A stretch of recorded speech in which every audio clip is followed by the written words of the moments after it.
Lined up on Nero's left were the 11 young demigods of the imperial household, aka the evil Von Trapp children, all wearing their best purple trimmed togas over fashionably tattered jeans and collared shirts, perhaps because t-shirts were against the dress code when the family welcomed important prisoners to be executed. Many of the other demigods glared at Meg. On the Emperor's right stood a dozen servants, young ladies with serving trays and drink pitchers, buff young men with palm frond fans, though the room's AC was set to Arctic winter.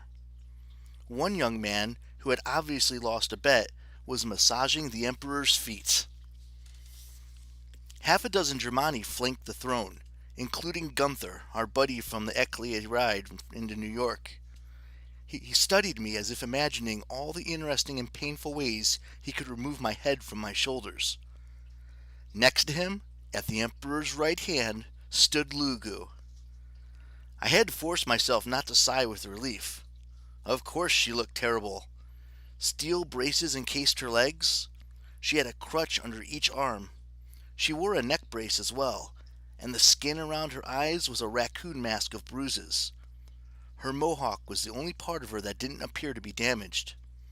But considering that I'd thrown her off of a building only 3 days before, it was remarkable to see her on her feet at all. We needed her for our plan to succeed. Also, if Lou had ended up dying from her injuries, Meg probably would have killed me before Nero got the chance. The Emperor himself lounged on his gaudy purple sofa.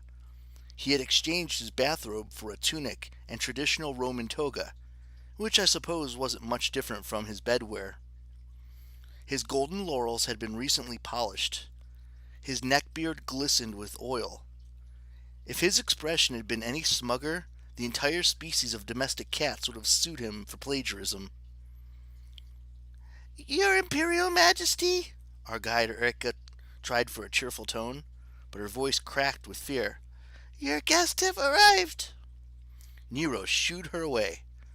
Erica hurried to his side of the room and stood by one of the potted plants, which was, oh, of course. My heart thumped with sympathetic pain. Erica was standing by an Erica plum, a palm tree, her life force. The Emperor had decorated his throne room with the enslaved potted dryads. Next to me, I could actually hear Meg's teeth grinding. I presume the dryads were a new addition, maybe put here just to remind Meg who held all the power.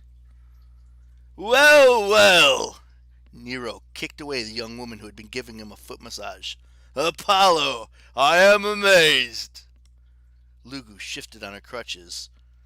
On her shaved scalp, veins stood out as thick as tree roots. "You see, my lord, I told you they would come." "Yes, yes, you did."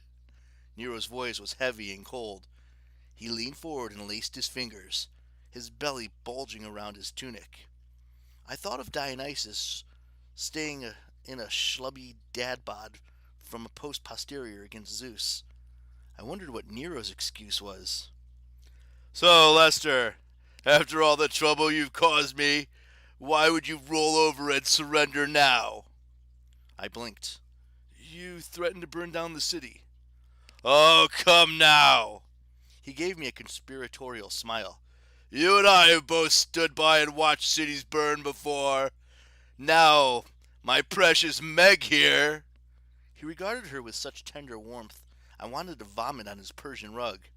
"I can believe she might want to save a city. She is a fine hero." The other demigods of the imperial household exchanged disgusted glances. Clearly, Meg was favorite of Nero's, which made her an enemy of everyone else in her loving, adopted family of sociopaths. "But you, Lester," Nero continued. "No, I can't believe you turned so noble. We can't change thousands of years of our nature so quickly, can we? You wouldn't be here if you didn't think it would serve you." He pointed to my sternum. I could almost feel the pressure of his fingertip.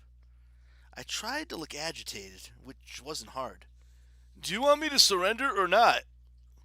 Nero smiled at Lugu, and then at Meg.